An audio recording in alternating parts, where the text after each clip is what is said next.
Ok, pessoal, boa tarde a todos, sejam bem-vindos ao nosso evento Direito na Prática. É a nossa primeira edição do ano de 2021, tá? Então, este evento, ele tem como objetivo e propósito aproximar os acadêmicos com as situações práticas do dia a dia da advocacia, tá?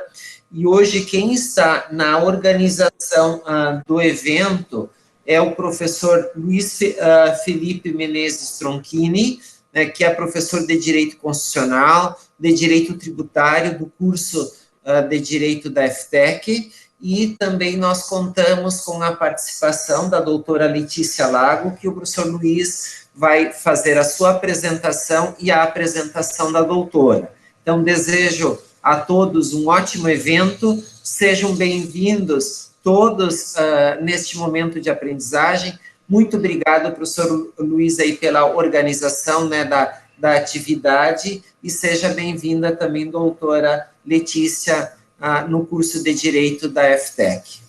Obrigada. Então, sejam todos bem-vindos à nossa primeira edição do Direito na Prática 2021.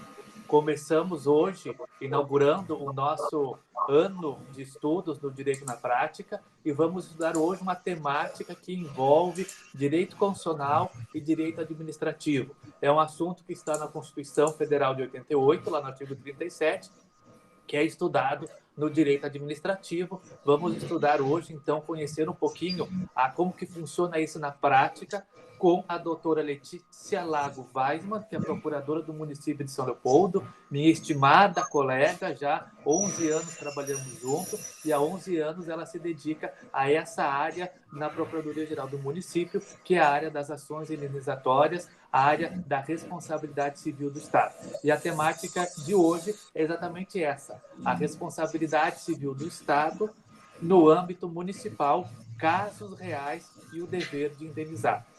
É uma grande honra compartilhar essa mesa virtual com a doutora Letícia, uma colega com muita experiência nessa temática da responsabilidade civil do Estado no âmbito municipal, que vai nos trazer, então, muitos casos práticos, muitos acontecimentos, casos até folclóricos que a gente hoje lembra e acha até um pouco quase anedóticos, mas são casos da vida real e que o município enfrentou e que foi levado aos tribunais, e que vamos saber como que isso aconteceu e como que se desenvolveu na esfera forense, na esfera prática. Doutora Letícia, é um prazer imenso contar aqui com o teu conhecimento e compartilhando toda a tua trajetória profissional nessa área do conhecimento. Seja muito bem-vinda.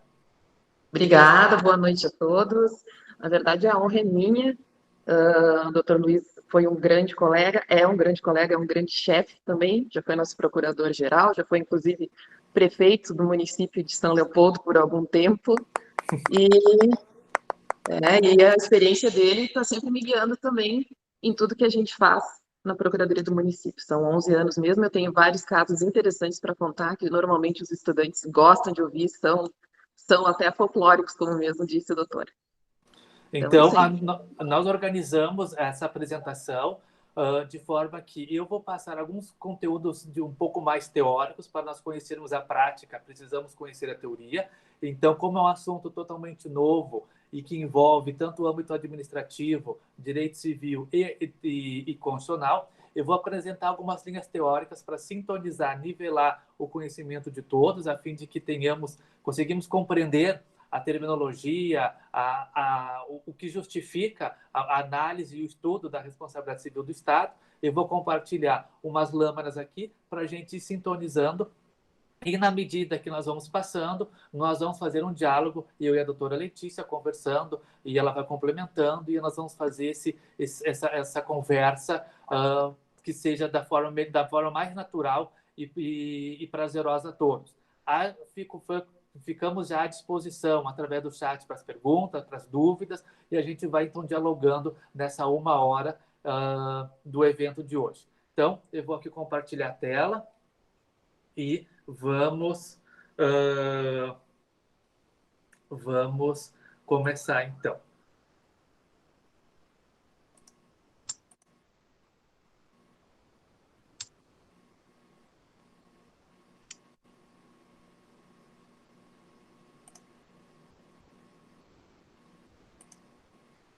Já consegue visualizar a tela?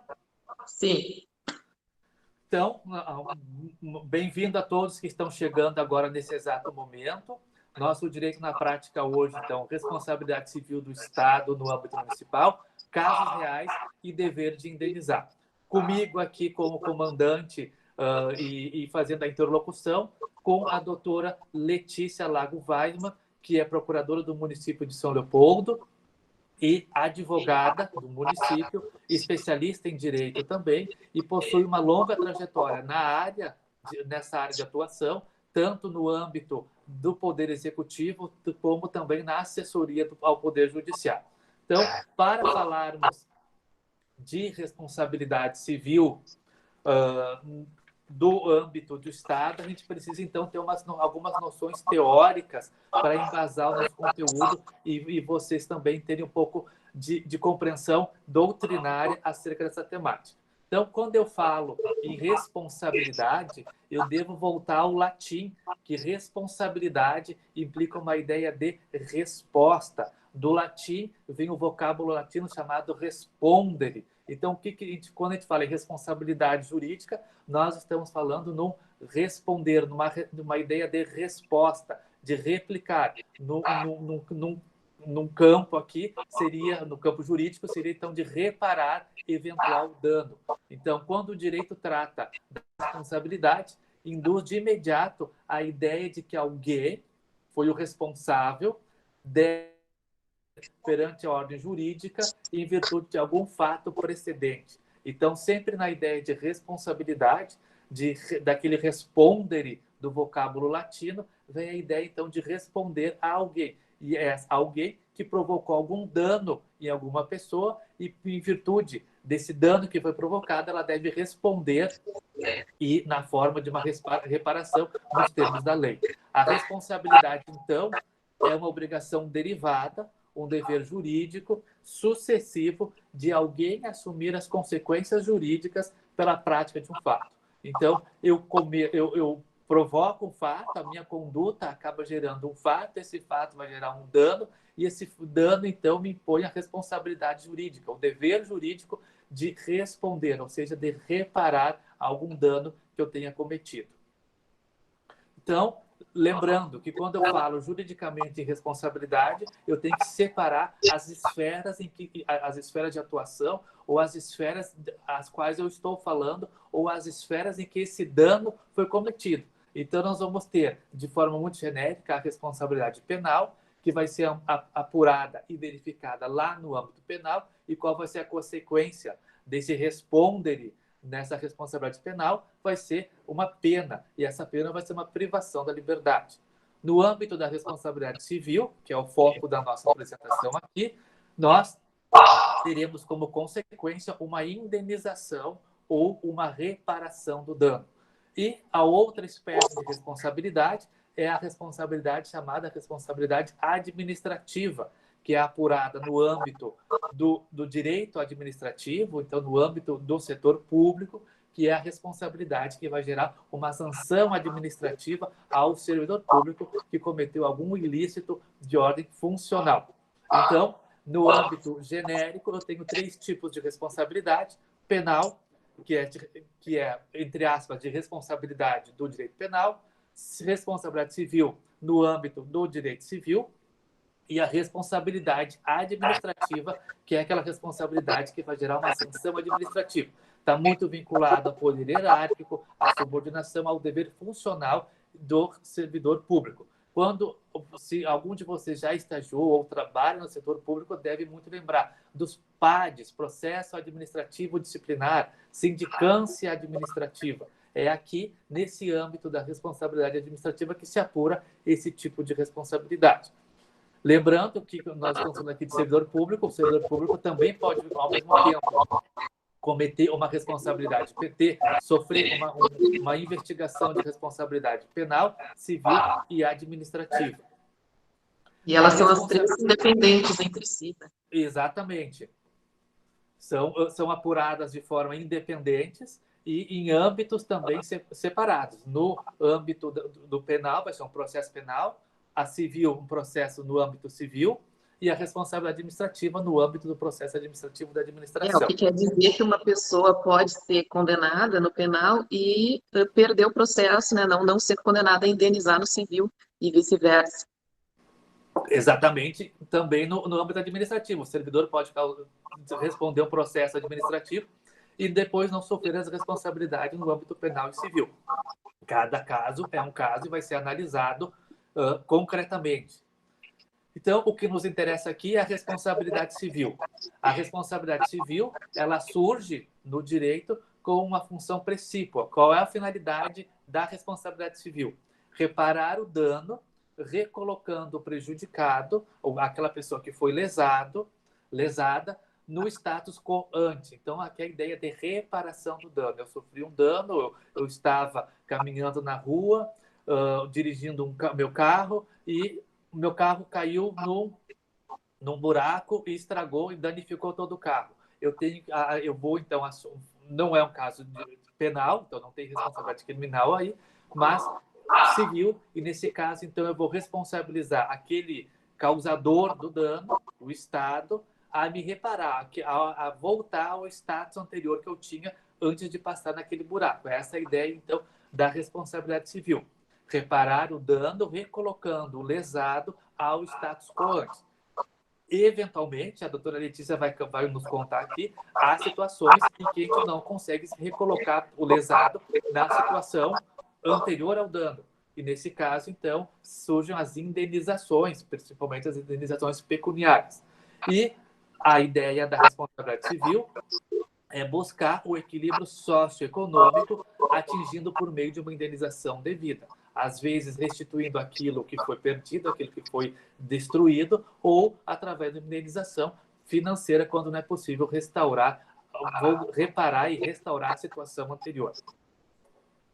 A responsabilidade, então, civil tem como pressuposto o dano, um prejuízo. Então, sempre quando falarmos de responsabilidade civil, teremos a noção de dano, de prejuízo envolvida, o que significa dizer que o sujeito só é civilmente responsável se a sua conduta, o seu agir ou outro fato provocar dano a terceiro. Sem dano moral ou patrimonial, não existe responsabilidade civil. Então, para termos a ideia concreta, a concretização de um ato de responsabilidade civil, eu preciso conectar, eu preciso enxergar, eu preciso materializar a existência de um dano. Esse dano seja na ordem civil, na ordem moral ou patrimonial. Às vezes temos apenas um caso de dano moral, às vezes um dano patrimonial, às vezes temos dano moral e patrimonial. Então, existe responsabilidade civil quando houver dano. Sem dano, não há o dever de reparar, não há o dever de indenizar e também não há qualquer prejuízo. Então, é um mero fato que não causou dano, então não estamos falando aqui, não podemos falar de responsabilidade civil. Se o dano decorrer de descumprimento de um contrato, porque contratualmente, então, podemos descumprir esse contrato. Então, se o dano advém de um contrato, ou seja, de um termo escrito, compactuado pelas partes, nós estaremos falando de responsabilidade civil contratual. Então, o inadimplemento de um contrato gera a chamada responsabilidade civil contratual.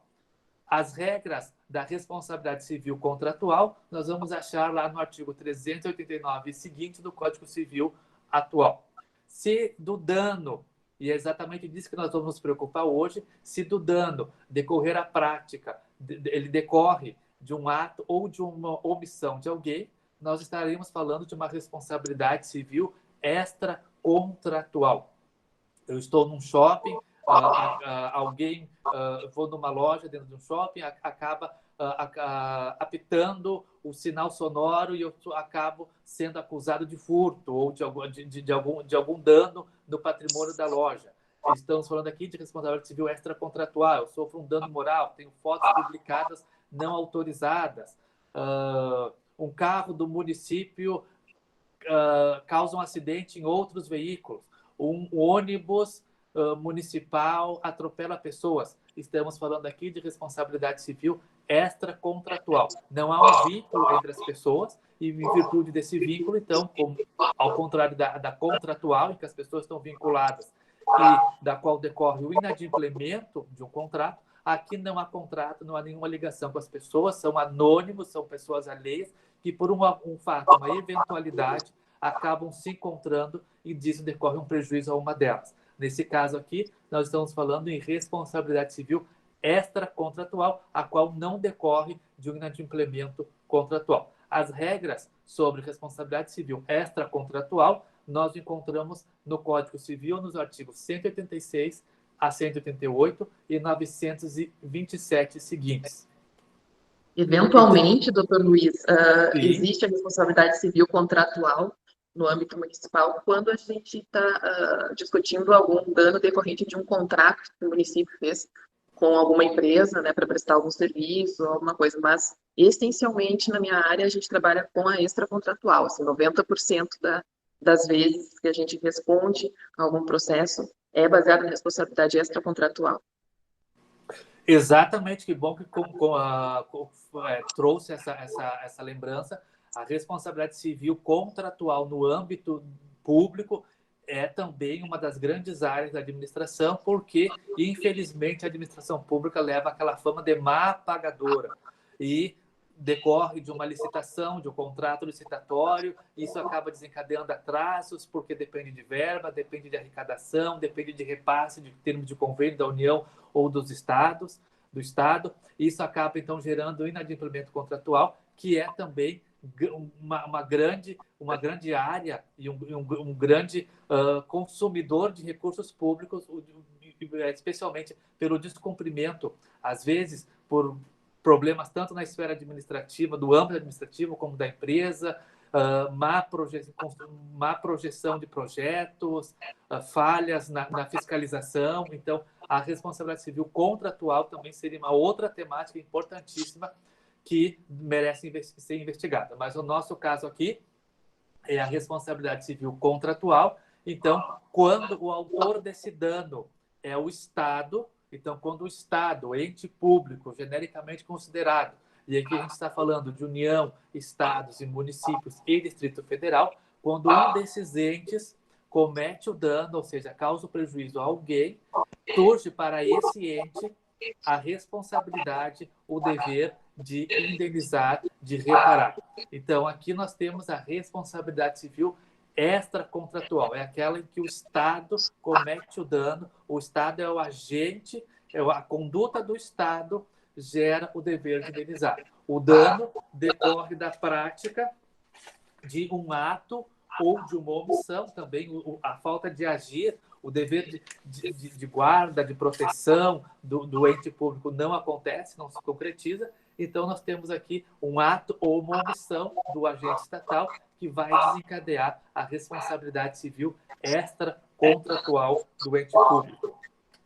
Essa responsabilidade extracontratual do ente público, ou também conhecida como da fazenda pública, ou responsabilidade civil do Estado, essa responsabilidade não é uma teoria criada hoje, é uma teoria que vem de muito tempo, já de alguns séculos, sendo trabalhada, estudada e sendo discutida nos tribunais, principalmente no âmbito do direito europeu e ainda especialmente no direito francês. Então, a teoria da responsabilidade civil do Estado é um fruto de uma evolução doutrinária e histórica, tanto da produção da jurisprudência, como também dos teóricos de direito civil. Então, a gente começou nos séculos anteriores.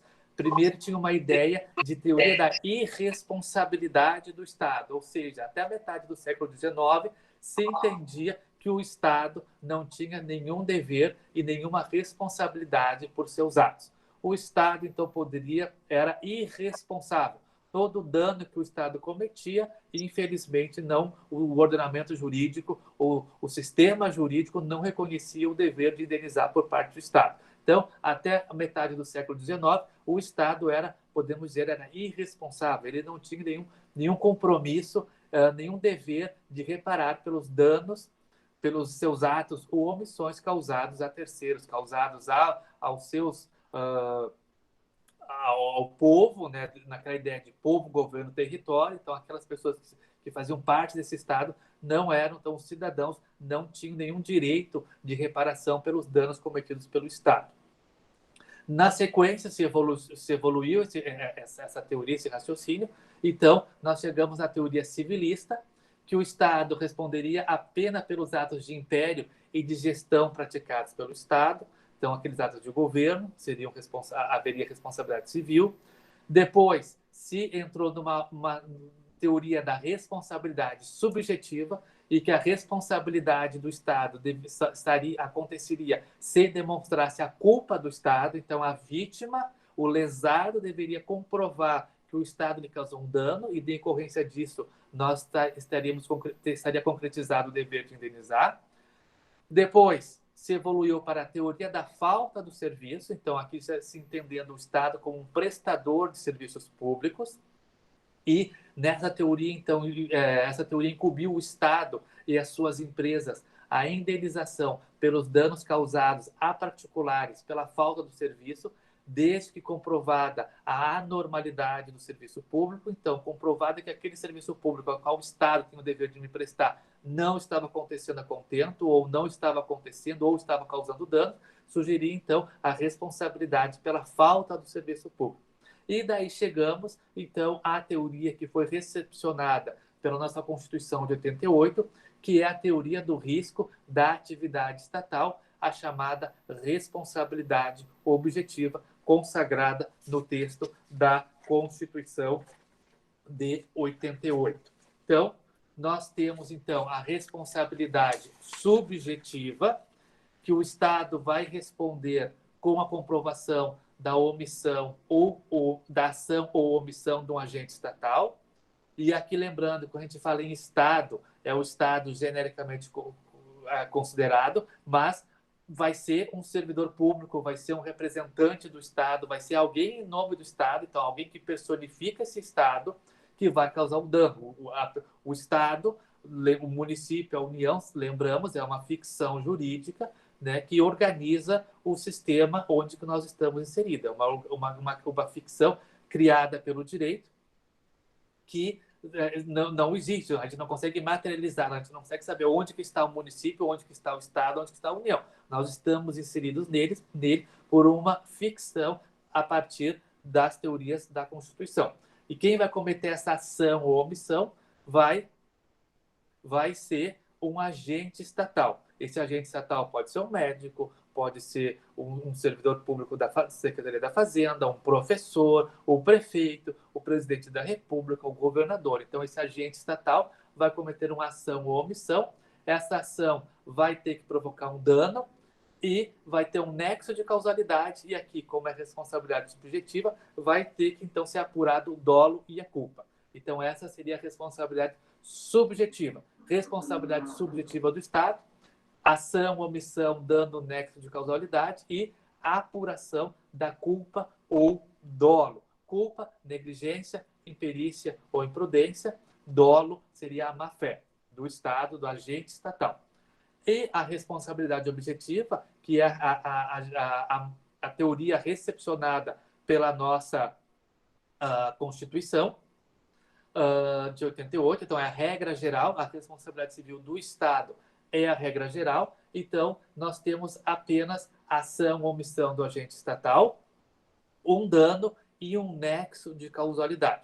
Conforme a doutora Letícia vai explicar na sequência, aqui nós não vamos apurar nem culpa ou dolo do agente estatal. A Constituição nos coloca essa regra e assume, então, a chamada responsabilidade da teoria do risco da atividade estatal, consagrando a responsabilidade objetiva. E, nesse caso aqui, precisamos, para responsabilizar o Estado, apenas de uma ação ou omissão do agente estatal, um dano e um nexo de causalidade. O que é esse nexo de causalidade? É o que liga a ação ao dano, a omissão ao dano, a conduta do agente estatal, uma conduta ativa ou passiva, uma ação ou omissão, que vai resultar um dano, então, ao nexo de causalidade. Já na responsabilidade subjetiva, que é a exceção, nós teremos, então, que investigar a culpa ou o dolo do agente estatal. A nossa Constituição, então, lá no artigo 37, parágrafo 6º, diz que a administração pública, direta ou indireta, de qualquer dos poderes da União, dos estados, do Distrito Federal e dos municípios. Então, para quem aqui já estudou direito constitucional, é todos os entes federados. Então, esse artigo aqui, ele considera todos os entes federados, seja os entes da administração direta ou indireta. Quando eu falo ente da administração indireta, eu estou falando daqueles entes que prestam serviços públicos, por exemplo, a Corsan, a CE, a Caixa Econômica Federal, o Banco do Brasil, que são entes da administração indireta que prestam serviços públicos relevantes à administração direta, que é aquilo que a gente conhece como a prefeitura, o Estado, o governo federal, o governo do Distrito Federal. Então, os órgãos da administração pública, direta e indireta, da União, dos estados, do Distrito Federal e dos municípios, e dos poderes executivo e legislativo, executivo e judiciário, todos os poderes, executivo, legislativo e judiciário, no âmbito da União, dos estados, Distrito Federal e municípios, obedecerão os princípios da legalidade, impessoalidade, moralidade, publicidade e eficiência, e também as pessoas jurídicas de direito público e as de direito privado, prestadoras de serviço público. Aqui lembre, por exemplo, as concessionárias de serviço de pedágio, por exemplo, as empresas que são concessionárias de serviço de lixo, outro exemplo. Então, essas pessoas de direito público e aquelas que são prestadoras de serviço público responderão pelos danos que seus agentes, nessa qualidade, causarem a terceiros, assegurado o direito de regresso contra o responsável nos casos de dolo ou culpa. Então, aqui, pelo artigo 37, parágrafo 6º, a nossa Constituição não consagrou a teoria do risco da responsabilidade objetiva e não colocou como requisito para o dever de indenizar do Estado a apuração de dolo ou culpa. E, nesse caso, então, nós temos aqui a consagração da responsabilidade objetiva do Estado, a consagração da teoria do risco da atividade estatal. Então, a atividade estatal, por natureza, possui uma atividade de risco, considerado pela doutrina civilista, e esse risco, então, vai ser apurado de forma objetiva. Ou seja, na hora de responder pelos danos, eu não investigo a culpa ou o dolo. Isso é da responsabilidade subjetiva. Aqui nós estamos tratando da responsabilidade objetiva, que é a regra geral na administração pública brasileira. Então, no Brasil, conforme a regra constitucional, e aqui lembrando os alunos de direito constitucional, como mais uma percepção de como o direito constitucional envolve a nossa vida, como o direito constitucional é movimento, ele traz as regras gerais da organização do Estado, inclusive aqui trazendo a regra geral da responsabilidade civil do Estado. Então, conforme a regra constitucional, pelos atos comissivos de seus agentes, a responsabilidade extracontratual do Estado é objetiva. Então, no Brasil, para não esquecer jamais, a mensagem de uma das mensagens do nosso encontro aqui, a responsabilidade civil do ente estatal é uma responsabilidade civil objetiva. Quando o Estado comete um dano, na investigação disso, ou no processo, no processamento desse dever de reparar, eu não vou investigar culpa ou dolo, porque a apuração é objetiva. Doutor Luiz, não está aparecendo as lâminas. Não, vamos de novo, então, porque eu vi que alguém antes tentou... Isso, vamos ver se dá de novo para aparecer, se não, tudo bem. Vamos ver aqui, porque eu vi que alguém entrou e foi excluído. Deixa eu vou fazer de novo aqui.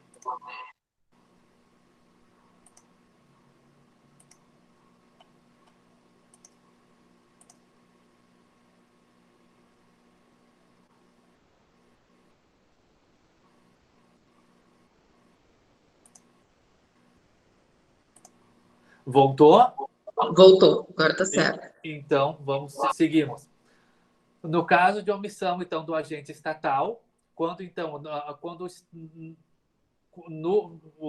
o Estado se omite, então aqui a responsabilidade civil é objetiva nos casos, então, de danos que o agente público, que o ente estatal cometer a terceiros, o Estado, então, vai ser responsabilizado de forma objetiva. Pelos danos causados, responsabilidade civil extracontratual ou objetiva, não se apura culpa ou dolo. Já quando o Estado se omite, ou seja, ele deveria ter feito e não faz. Nós aqui, a doutrina reconhece a responsabilidade subjetiva do Estado. É a situação, então, que o lesado, daí é uma exceção à regra, na omissão do Estado, o lesado, aquele que deveria ter recebido uma prestação de um serviço público e não recebe, ele deve comprovar a ausência desse dever do Estado de agir e a possibilidade de o Estado ter evitado o dano. Então, na omissão do Estado, nós temos aqui responsabilidade subjetiva, ou seja, aqui eu devo comprovar a culpa ou o dolo do Estado em não prestar o serviço público. Essa é a Doutor Luiz, exceção. eu acho que aqui cabe um adendo para nós falarmos sobre Sim. a diferença da omissão genérica e da omissão específica. Sim, né? pode, segue em frente. Isso, porque ela vai ser subjetiva a responsabilidade quando a omissão for genérica. Tá? Um exemplo clássico da genérica é uma pessoa que foi assaltada na rua, por exemplo, e os agentes de segurança não impediram. Né? E pela Constituição, o Estado teria que promover a segurança. Né? Então, isso é uma opção genérica. Ela foi assaltada, não tinha no momento ali nenhum policial para agir. Né? Neste caso, ela teria que provar a culpa do Estado. Né? E a omissão específica, então, que daí dá aso à responsabilidade objetiva, é aquela quando o Estado tem o dever de evitar o dano. Nesse mesmo exemplo, quando uma pessoa está sendo assaltada na rua, tem um policial no local, o policial viu o assalto, mas não fez nada. Neste caso, daí é uma omissão específica e a responsabilidade vai ser objetiva. Ótimo, então obrigado pelo complemento. Estou especialista no assunto, eu só estou aqui contextualizando para os colegas. Quando que o Estado, então, não vai ter o dever de indenizar, ou quando não vai ser apurada, quando o Estado, então, consegue se excluir da sua responsabilidade objetiva, da sua responsabilidade civil. Nos casos de força maior, caso fortuito, culpa exclusiva da vítima ou de terceiro. Então, são causas excludentes da responsabilidade civil do Estado. Então, força maior, caso fortuito, culpa exclusiva da vítima ou ato de terceiro. Nesse caso, a responsabilidade civil do Estado vai ser excluída. O Estado não vai ter o dever de reparar, de indenizar aquela pessoa lesada, porque ou foi um fato da natureza, um caso fortuito, ou a própria vítima contribuiu para o evento danoso, ou foi um terceiro, no qual daí deve buscar a responsabilidade e a indenização deste terceiro. Aqui, então, que é o chão em que a doutora Letícia trabalha, que enfrenta todo dia, cotidianamente, seja no âmbito administrativo, seja no âmbito processual e forense, que é o mais que é o dia a dia. Aqui, então, situações que ela vai contar para nós agora e que se resolveu no âmbito do Poder Judiciário, situações em que, concretamente, foi reconhecida a responsabilidade do município, então a responsabilidade civil do ente municipal no dever de indenizar. Então aqui a gente fez uma relação de várias situações cotidianas, muito comum do nosso dia a dia, até porque a gente está falando no município, que é onde que a gente mora, aonde que a gente tem nossas relações, onde a gente circula, então é mais fácil desses fatos acontecerem no nosso cotidiano e que acabam desencadeando, então, ações judiciais. Então, agora eu passo a palavra para a doutora Letícia, que vai apresentar, então, essas situações que desencadeiam o dever de indenizar. Assim, doutor Luiz, nós temos várias situações diferentes que aparecem no nosso dia a dia, né? Mas eu posso dizer, assim, que a base principal do nosso trabalho circula por dois grandes eixos, assim, que um é o dos buracos na rua, né, que infelizmente ou é carro que cai no buraco, acaba causando um dano material, ou até moral, se a pessoa se machuca. Buracos nas calçadas, que as pessoas caem, isso é a grande parte dos nossos processos, né, e o erro médico também, seja ele nos postos de saúde do município, seja ele no hospital público, porque ele é uma fundação, né, então é da administração indireta e a gente acaba respondendo também, seja pela falta de fiscalização, seja por seu atendimento pelo SUS. Então, a gente responde igual. Né? Mas nós temos vários casos até engraçados, assim, acho que o mais célebre é aquele que participou comigo diretamente, que a gente apelidou o processo de Maria Tortinha, né? Porque eu acho que é um caso interessante de se falar. Né? É um caso de uma menina que tinha uma deficiência no pescoço, uma aluna da rede pública municipal. Ela tinha uma deficiência no pescoço, que o pescoço ficava um pouquinho virado para o lado. E ela entrou com uma ação pedindo indenização porque a professora dela, de português, teria apelidado ela de Maria Tortinha. E isso teria incitado nos colegas também o bullying. Né? Então, é um caso de bullying, um tema bem atual, bem importante. E o município, após ouvidas as testemunhas, juntadas todas as provas, foi condenado a indenizar a menina em R$ 5.000. Este valor depois foi majorado no tribunal para R$ 10.000, né? E hoje em dia a gente entrou com uma ação de regresso contra a professora, né? E ainda não teve seu deslinde.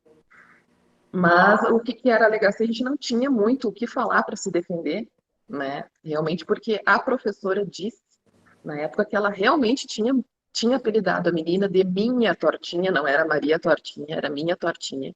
Mas que na visão dela aquilo era um apelido carinhoso, assim como ela chamava o menino que tinha cabelo ruivo de Ferrugem. Era uma coisa assim meio... Não tinha muito o que dizer. As testemunhas também foram todas a favor. A gente acabou saindo no balanço geral por conta desse processo. E... Lembro bem. Da Isso foi mídia bem... toda, da especulação que deu, de notícia e tudo. E essa responsabilidade, então, foi apurada no âmbito civil. E essa professora, porque foi uma agente estatal que cometeu esse dano. O que aconteceu com a professora? A gente tentou abrir uma sindicância, tá? Na verdade, seria um processo administrativo direto. Ocorre que ela tinha pedido exoneração antes, então não podemos fazer essa responsabilidade no âmbito administrativo. E a única coisa que a gente tem agora contra ela é a ação de regresso, cobrando o valor que o município pagou para a menina. Certo. Mas, assim, tem vários outros casos clássicos também, a gente se depara com situações sérias, né, que merecem reparação, mas a gente se depara também com várias outras situações que a gente vê que é um exagero da pessoa ou que não tem cabimento, né? Por exemplo, uma outra, vamos dizer assim, um pouco engraçada, foi de um senhor que sofreu um acidente na BR-116, estava de moto, ele foi olhar um acidente que estava acontecendo no outro lado da rua, acabou batendo no carro da frente e quebrando o maxilar. E vários outros problemas de saúde ele teve, né? E ele foi atendido pela SAMU, foi levado para o Hospital Municipal, que é uma fundação, né, municipal. Lá ele fez vários tratamentos, fez cirurgia, tudo, e ele acabou entrando com um único pedido. Ele queria o ressarcimento do valor da dentadura dele, que estaria no hospital junto com ele e sumiu, né?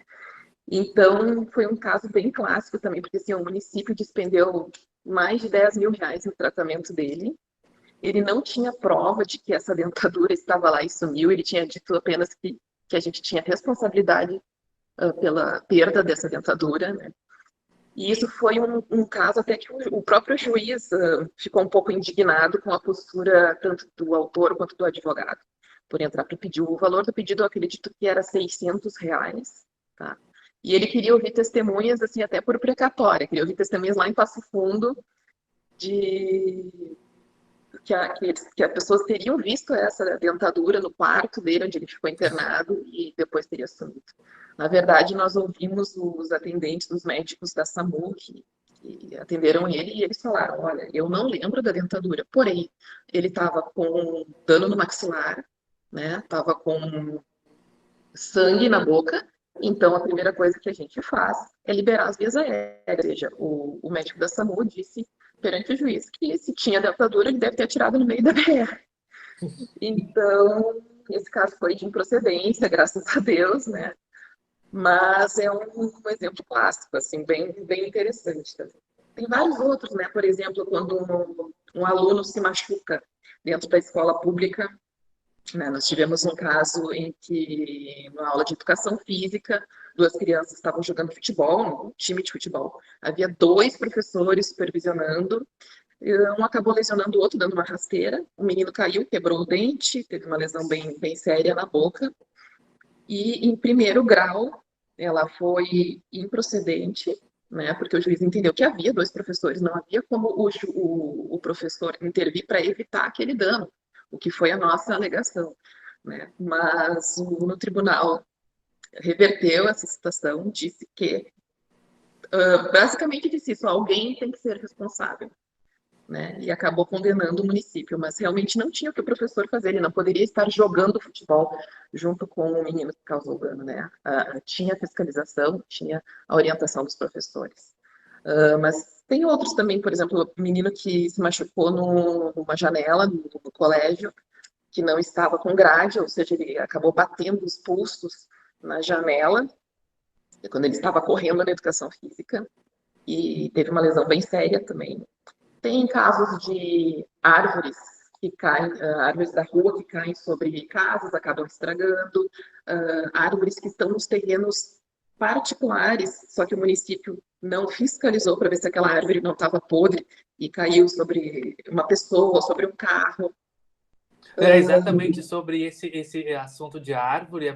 Já peguei vários casos da análise administrativa em que o cidadão vai até o município e informa: tem uma árvore aqui na frente da minha casa, no meu pátio, eu quero que vocês venham aqui cortar, porque essa árvore pode causar um dano numa tempestade.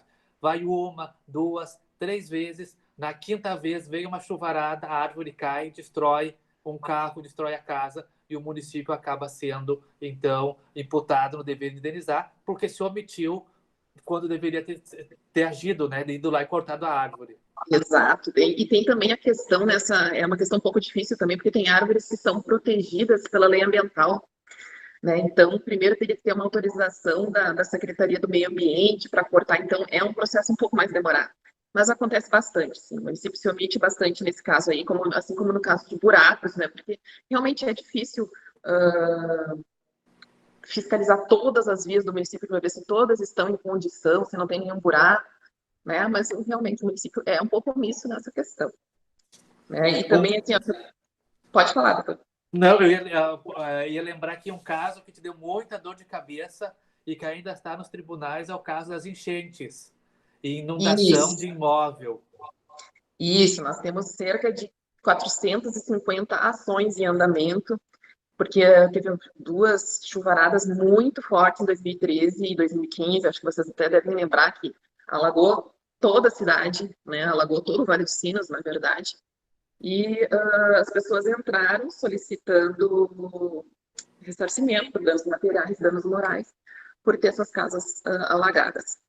O que acontece? A nossa tese é de que não houve uma omissão porque não haveria problema na drenagem das ruas, né? Houve um transbordamento do Rio dos Sinos, né? Só que isso é tudo uma questão de prova, né? Está sendo um pouco difícil porque o juiz entende que a responsabilidade é objetiva, então nós teríamos que provar, né?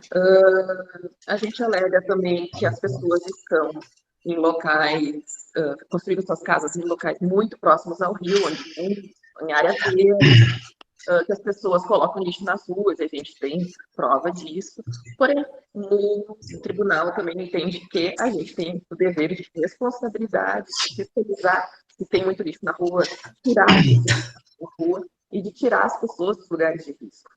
Então, a gente acaba ficando num beco sem saída, assim, sinuca de bico mesmo, porque não tem muito o que fazer, né? A única coisa que a gente está agora é promovendo a perícia na casa das pessoas para ver se também a drenagem interna do terreno da pessoa funciona, né? Porque nós vemos nessas comunidades um pouco mais humildes, assim, que dificilmente a casa foi projetada por um arquiteto, por um engenheiro, e realmente também não tem a drenagem suficiente. Mas é uns processos que vão se arrastar por bastante tempo. E qual é o valor das indenizações? Eu me lembro que tinha sido muito discutido como que estão sendo fixadas essas indenizações. No primeiro grau, estamos dando 8 mil por pessoa, que morava na casa, depois viram que o número de processos estava muito alto, porque não é só contra o município de São Leopoldo, né? É contra todos os municípios aqui da região metropolitana, e acabaram passando para 5 mil, né? E algumas turmas estão reconhecendo direto a responsabilidade objetiva, então não estão nem fazendo prova disso, outras estão determinando que esteja aprovado através de perícia, testemunhas, documentos, tudo que puder ser feito, a prova do anexo causal, que o município teria culpa, sim, pela má, por não ter a drenagem suficiente, né? O esquema de drenagem suficiente. Covid e responsabilidade civil do município. Tem alguma coisa para nos contar? Sim, esses dias surgiu uma ação que a pessoa estava com sintomas, tá, de Covid, sintomas clássicos, assim, febre, tosse, dor de cabeça, dor no corpo, e ela foi para o hospital, e no hospital internaram, ela estava já com o pulmão bem comprometido, então internaram ela na ala Covid, e assim que ele entrou, fizeram o teste, né, o PCR. Porém, esse teste demora 48 horas, mais ou menos, para ter o resultado. E ele ficou essas 48 horas na ala Covid, né? Depois saiu o resultado que ele estava sem Covid, ele não foi infectado, e aí ele foi transferido para outra ala. Na verdade, ele tinha uma pneumonia, tá? Mas ele entrou com uma ação para cobrar, porque ele ficou um dano moral, porque ele ficou essas 48 horas na ala Covid, estando exposto ao vírus, poderia ter pegado o vírus, não pegou, e vendo pessoas morrendo e com medo de morrer, mas enfim, não teria como fazer, ele não poderia ter ficado no hospital público, não teria como ter deixado ele num quarto totalmente isolado até que saísse este resultado, né? Mas Sim, afinal segundo os ele não protocolos. pegou o Covid, ele não foi infectado, né? Mas mesmo assim ele entrou com a ação. Sim. E tem também por vacina pessoas que entendem que estariam no grupo de risco e não receberam a vacina, ou pessoas que receberam a vacina e houve denúncia de que não deveriam ter recebido por não fazer parte do grupo de risco. Tem várias situações assim agora.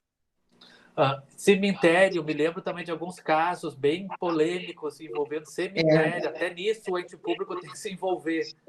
Sim, tem. Cemitérios, tem muitos, até mesmo quando o cemitério é particular, porque, na verdade, o município tem a responsabilidade de fiscalizar, né, o serviço funerário, mas nos cemitérios públicos é mais comum isso, a troca de jazigos. O cemitério de São Leopoldo é um cemitério muito antigo.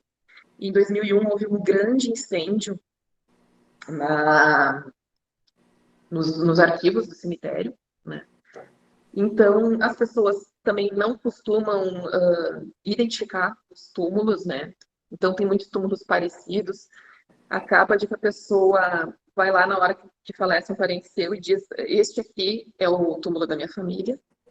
Né? A pessoa diz que não tem mais o seu arquivo, como o município teve incendiado seus arquivos, acaba aceitando de boa fé que a pessoa seja sepultada ali, e quando se vê, foi sepultado no lugar de um túmulo que era de outra família. Isso aconteceu bastante, não só no município de São Leopoldo, já vi em vários outros municípios também. Já vi acontecer troca de corpos no hospital, a funerária foi buscar e acabou pegando o corpo de uma outra pessoa, né? Isso acontece um pouco por falta de fiscalização mesmo, né? Deixaram o pessoal da funerária entrar sem fiscalizar muito bem. Existe casos de acidentes com ônibus, por exemplo, o ônibus é de uma empresa privada, mas ele está prestando serviço público, né, de transporte público. Então, apesar da gente normalmente ser condenado ali de modo subsidiariamente, né, a gente também tem que fazer prova disso, tem que ir atrás, quem foi o culpado no acidente de trânsito ou não. Erro médico, muita coisa tem surgido, algum caso polêmico? Tem, erro médico sempre tem. Assim, na maioria das vezes, realmente, a pessoa, a ação é julgada improcedente, porque é muito difícil provar, né, o erro médico. É quase sempre feito perícia, tá? E quase sempre realmente não está, assim, explícito que houve algum erro, né? A gente só teve até agora um caso bem bem grave, assim, de que foi uma pessoa que fez uma cirurgia e o médico esqueceu uma gaze de 70 centímetros dentro da pessoa. Ela veio a falecer quase um ano depois por uma infecção neste corpo estranho. Né? Este caso foi procedente, mas tem vários outros que não, porque a medicina não é uma ciência exata, né? A pessoa pode ter recebido um tratamento exemplar e no dia seguinte falecer. Então, a gente acaba vencendo quase todos esses, tá? A não ser que seja uma coisa bem clássica, assim. Mas tem muitos casos, assim, por exemplo, que a pessoa recebe alta e no dia seguinte acontece alguma coisa, ela vem a falecer ou vem a piorar. Tem aqueles casos também que a pessoa foi internada no hospital que não é de referência para aquele tratamento que ela precisa, então ela precisa ser transferida e aí não tem vaga, né? A gente tem que fazer tudo conforme o sistema estadual, não tem vaga e a pessoa acaba ali agravando essa situação, apesar dela receber o tratamento, acaba agravando a situação pela demora na transferência, né? Ou demora no atendimento, demora na realização de alguma cirurgia, algum exame. Isso aparece bastante. Sim. Já dado o adiantado da hora, já vou me né, fazendo o fechamento, lembrando sempre que todos esses casos, né, doutora, acontecem mediante um processo judicial. Não existe um balcão, né, a Fazenda Pública, ela não tem um balcão ali de negociação, um balcão em que tu vai ali discute, tu apresenta os orçamentos, há uma tentativa, né, de fazer desburocratizar, principalmente questão de dano, acidente de trânsito, buraco na via pública, mas de regra, hoje o ente público só vai responder isso judicialmente. Não adianta eu chegar lá na prefeitura com um protocolo, com 3 orçamentos e pedir indenização, porque isso acaba não acontecendo, porque o ente público só vai resolver isso na esfera judicial. E, passando aqui para mais uma lâmina, a chamada prescrição. Esse dever de indenizar do Estado não é eterno.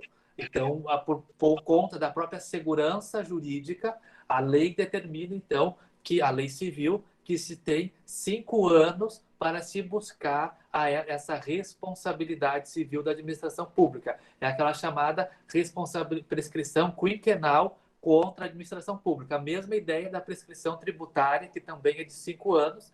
Então, o termo inicial do prazo prescricional é a data em que se configurar a lesão, o dano, e, a partir disso, então, se conta 5 anos, que é o prazo para ingressar com a ação e pedir a indenização do ente público. Então, a segurança jurídica trazida pelo nosso ordenamento, a própria Constituição, então prevê que há os danos causados desde que sejam, então, acontecidos num prazo de até 5 anos. Geralmente, até uma das técnicas de defesa da Fazenda Pública alegar ali a prescrição, que a pessoa já não tem mais o direito, porque já passou o prazo de 5 anos. Então, quando vocês forem advogar e forem serem advogados da área da responsabilidade civil, observem sempre o prazo prescricional, que são 5 anos para ingressar com a ação judicial. E a pessoa, tendo vocês advogando e tiveram êxito numa ação judicial contra a Fazenda Pública. O juiz lá determinou, então, que o cliente de vocês, ou vocês mesmos, têm o direito a receber determinada quantia.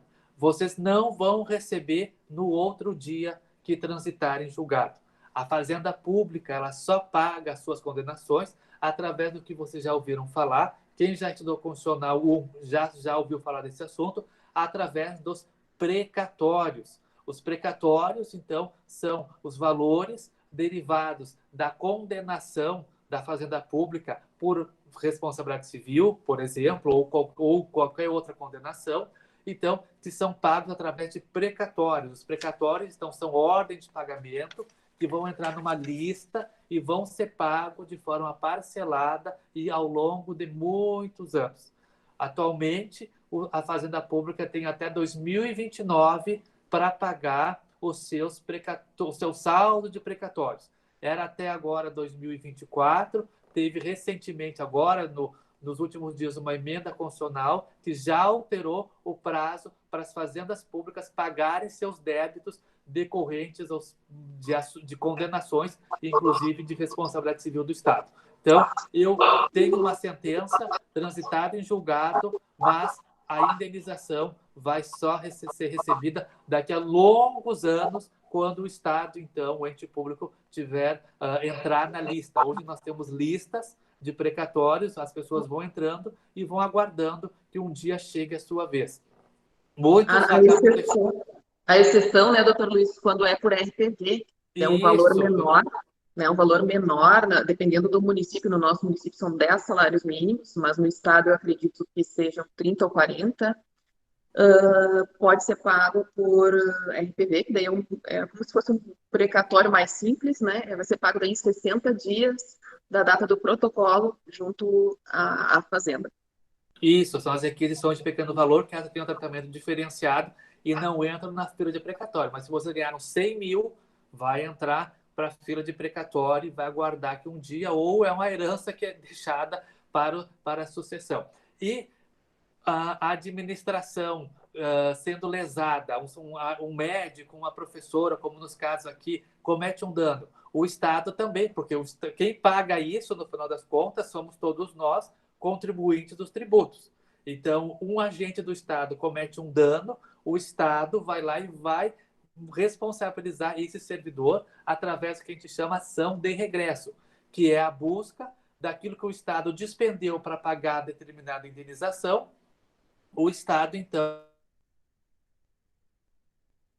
buscar esse valor despendido através de uma ação de regresso, que é a chamada ação de regresso, ação regressiva. O Estado paga, por exemplo, quita o precatório, quita a requisição de pequeno valor e depois busca lá do servidor, do médico, do agente estatal, o valor que despendeu. Porque isso, sempre lembrando que o Estado somos todos nós, e é o produto da arrecadação dos nossos tributos que vai pagar essas indenizações. Então, se o Estado é lesado, ele também tem que ser reparado. Então, na ação de regresso, né, doutor Luiz, só para lembrar, é feito todo um processo de novo. A prova tem que ser realizada novamente, né? Não dá para usar aquela prova do processo anterior, porque normalmente o enfoque é outro, né? Então a gente tem que fazer todo um processo novo. O município, o estado, seja quem estiver cobrando, acaba demorando muito para ser ressarcido. Sim, né? Exatamente.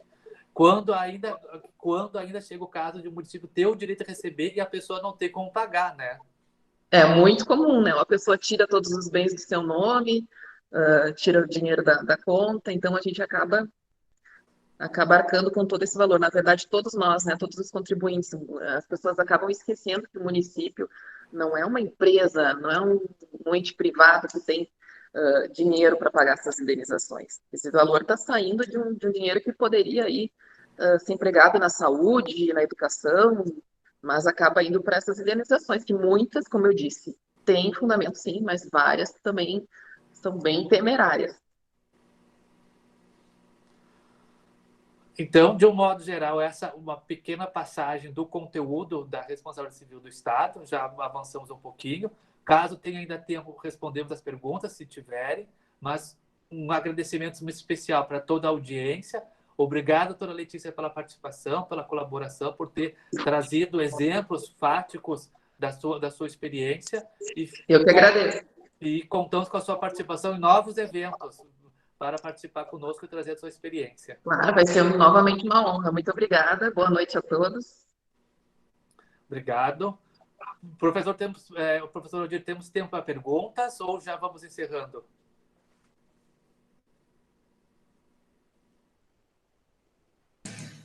Podemos abrir para umas 2 ou 3 perguntas? Vamos ver aqui.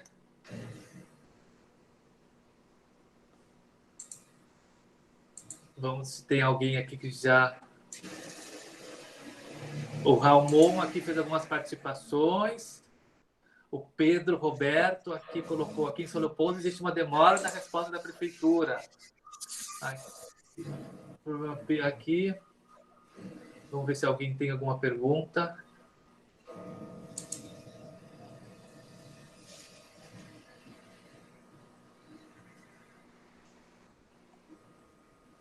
Aqui mais comentários dos colegas.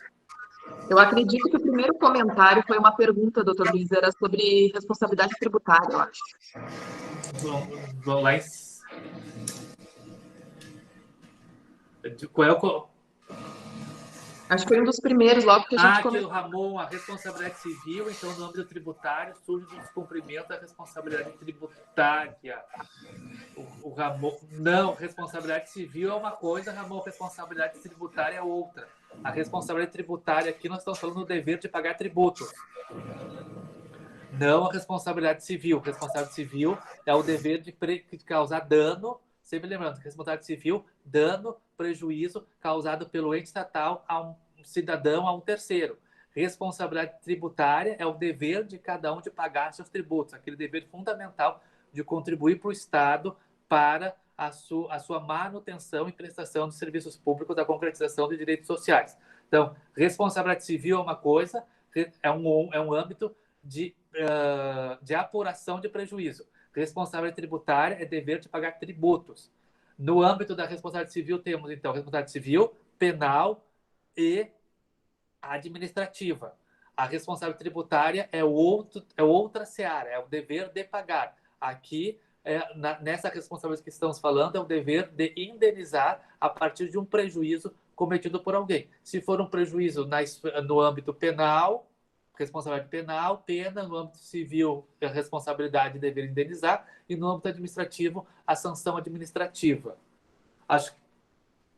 Na verdade, o que a gente tem ali na área tributária, dá para fazer um link aqui, é quando o município inscreve em dívida ativa ou inscreve no SPC Serasa ou em outro cadastro de restrição creditícia indevidamente, né? A pessoa não tá devendo IPTU, não está devendo algum imposto, e a gente acaba fazendo essa cobrança de modo errado. Daí, sim, que seja uma responsabilidade civil, né? E a gente acaba, se provado, né, sendo condenado a pagar uma indenização. Né? Exatamente. É uma responsabilidade civil decorrente de um ato de natureza tributária. Que o fisco acabou errando ou tributando alguém que não deveria ser tributado, alguém que já pagou seu imposto e acabou sendo cobrado, colocado no SPC, sobre um erro administrativo de pagou no banco, o banco não passou a informação, pagou com cheque, demorou para compensar, e o município acabou pedindo numa execução fiscal um Bacenjude, a penhora de contas, de crédito. Homônimos também acontece bastante. Exatamente. Nós estamos cobrando, por exemplo, Pedro da Silva, e o município pega um CPF de outro Pedro da Silva e acaba, então, pedindo uma penhora Bacenjude, penhorando contas do Pedro da Silva, que não é o executado na execução fiscal, e o Pedro da Silva acaba se causando um prejuízo e daí tendo direito à indenização também. Vamos ver se tem mais alguém.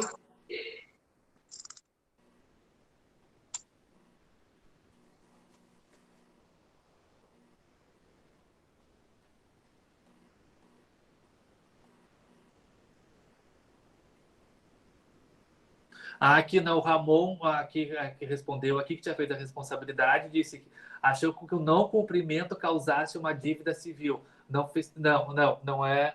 Não, a responsabilidade tributária é outra coisa, e se vai buscar essa responsabilidade tributária através das ações próprias. Tu não cumpriu com o teu dever tributário, o fisco vai ingressar com uma ação de execução fiscal para cobrar, mas não vai desencadear uma responsabilidade civil pelo fato de tu não pagar tributo. Isso talvez seja até uma discussão para o pessoal da área penal, porque há uma tese já ganhando força no STJ, talvez, acho que já deve estar no Supremo, para tentar apurar a responsabilidade criminal de quem não paga tributo. Especialmente pessoa jurídica que não paga tributo, então a responsabilidade criminal dos sócios, dos gerentes. Então, mas isso é outra seara criminal tributária. Posso fazer uma pergunta, professor? Sim. É Marcos que está falando. Bem-vindo, Marcos. Tudo bem, senhor? Olha só, acontece muito no Estado, por exemplo, perseguições de viaturas, né? Tem bastante caso de jurisprudência e coisa onde causa danos a terceiro, tá? Mas se esse dano, por exemplo, uma perseguição policial, onde o cidadão, por mais, vamos dizer que o agente público tome todas as precauções, né? Acionamento de sirene, cuide as normas de trânsito, mas o o dano seja provocado por um terceiro. Por exemplo, o cara cortou a frente da viatura, exemplo, e nem carteira tem. Acontece muito nas perseguições em comunidades, né, em favela, grosso modo dizendo, né? E nesse caso, vamos dizer, tudo bem que o ente público está ali, né, prestando um serviço, dirigindo em alta velocidade, numa questão criminal, né, na tentativa de abordagem. E existe ainda alguma forma desse servidor público ser punido por essa situação, mesmo que o outro cara tenha cometido cometido acidente, vamos dizer assim? Doutora Letícia? Sim, é uma área que eu já atuo bastante também, tanto pela proximidade com a profissão de policial, né? Na verdade, se estava com o giroflash ligado, estava com a sirene, estava dirigindo defensivamente, mesmo que numa perseguição, se provar da culpa do terceiro, o agente público não vai ser responsabilizado, tá? Só que, claro, provavelmente ele vai ter que responder a uma sindicância, a um processo administrativo, mas aí ele vai ter que promover a prova, vai ter que juntar testemunhas ou documentos provando, por exemplo, que a pessoa não tinha carteira ou que estava dirigindo de modo imprudente, né? A única coisa é que ele vai ter que responder ao processo, mas se ele tiver provas de que ele não teve culpa, ele não vai ser condenado a ressarcir o valor. Mas cabe ao servidor público provar, então. Na verdade, se for aberta essa sindicância, sim, cabe ao sindicado, né, que é quem estava dirigindo, provar que o outro teve culpa. Tá bem, obrigado. De nada. Mais alguém? Mais alguma questão? Uma curiosidade? Sim, o Pedro Roberto, eu gostaria de fazer uma pergunta para a doutora Letícia, já que ela está respondendo para o colega. Pode falar. Só um pouquinho. É o seguinte, normalmente uma perseguição policial, né, quem provoca o acidente não é o policial, é o perseguido, que por sua vez está no ilícito penal, está em qualquer situação, né, infringindo a lei, e ele simplesmente, o policial, ele não pode deixar de perseguir, senão ele vai provocar também um crime e pode ser público. Então, nesse caso, existe, aqui em São Leopoldo, eu moro em São Leopoldo, a minha internet está muito ruim, tá? Mas é o seguinte, eu já vi casos em que o perseguido provocou acidente, não se preocupa muito com o problema, e o policial que persegue a viatura está sempre cuidando. Nesse caso específico, o policial, ele está isento de qualquer responsabilidade, porque ele está no cumprimento do dever. Está correto? Ele não é isento de qualquer responsabilidade, ele está no cumprimento do seu dever, mas ele também tem que observar, claro que ele não vai parar em todas as esquinas, mas ele tem que observar a direção defensiva, mesmo que em perseguição, né? Eu não sei bem ao certo, mas acredito que quase todos os motoristas da Brigada Militar, pelo menos, fazem o curso de direção defensiva, e até de ofensiva, se eu não me engano, né? Mas se provado que o agente policial agiu com culpa, muita culpa, ele fez alguma coisa muito errada no trânsito, sim, daí ele vai responder por isso, né? Ele vai responder administrativamente, né? Ou seja, através de sindicância ou processo administrativo, em que ele poderá provar que ele não teve culpa. Pode até ser um problema na viatura, por exemplo, deu um problema no freio da viatura, né? Isso aí tudo ele tem como provar na sindicância. Normalmente é aberta sindicância em todos esses casos aí, danos para a viatura, danos de alguma coisa, é aberta sindicância sim. Mas isso é um dever, né, do Estado, abrir esse processo administrativo para que seja analisado de quem é a culpa mesmo, né? Não é, assim, eu digo, não é porque estão com alguma implicância assim, com o servidor. Normalmente é dever do Estado abrir essa sindicância para fazer essa apuração. Não sei se te respondi o que tu queria saber. Teu áudio não está Está correto, né? Que principalmente a Brigada Militar tem uma corredoria extremamente rígida nesse aspecto. E eu estou perguntando porque o colega fez uma pergunta e realmente quem está perseguindo e quem está fazendo cumprir a lei é o policial na viatura, né? Aí, o dano, ele pode ser extensivo ao policial, mas primeiro foi provocado pelo perseguido, e não pelo perseguidor, que é o policial, que está fardado, está com uma viatura, com os emblemas, com sirene, todos os cuidados, correto?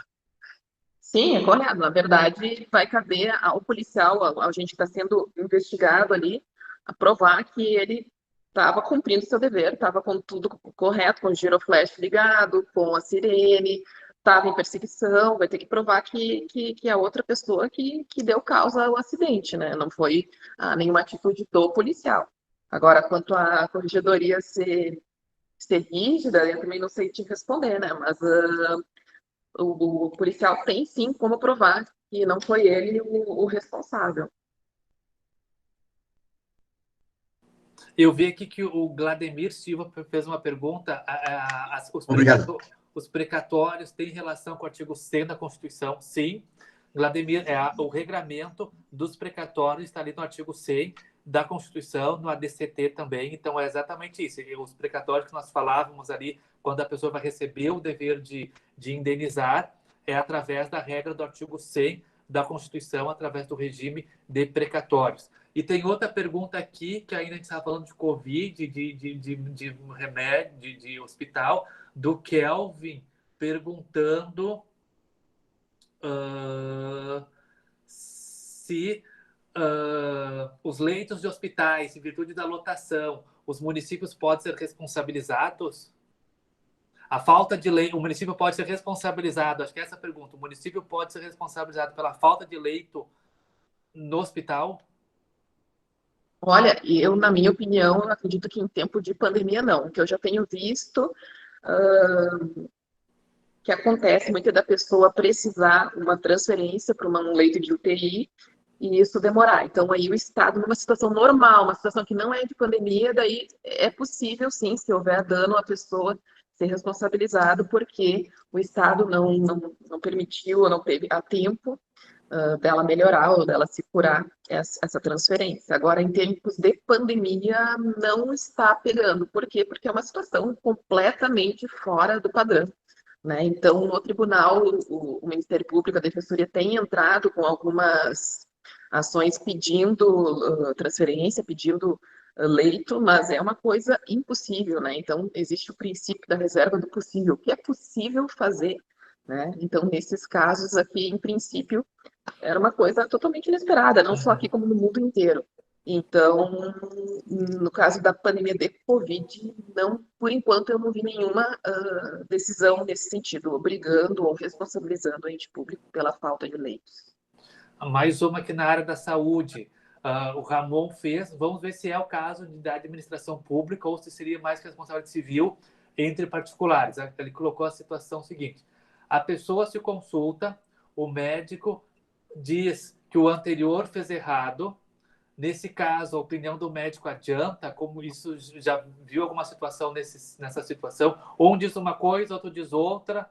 E como que... Eu já vi sim, num caso assim, que uma pessoa foi atendida por médico do município, não se sentiu melhor, acabou procurando um médico particular, por exemplo, o médico particular referiu que o médico anterior teria errado, dado até uma medicação errada. Acontece que no decorrer deste processo foi o médico, o segundo médico não confirmou isso, porque eles têm uma classe bastante corporativista, né? Ele não confirmou, ele disse que ele não disse que o colega teria agido errado e que acabou não se confirmando. E, na verdade, a medicina, ela tem vários caminhos que tu pode ir, né? Não é só um medicamento que é indicado para certo tipo de coisa, não é um só tratamento.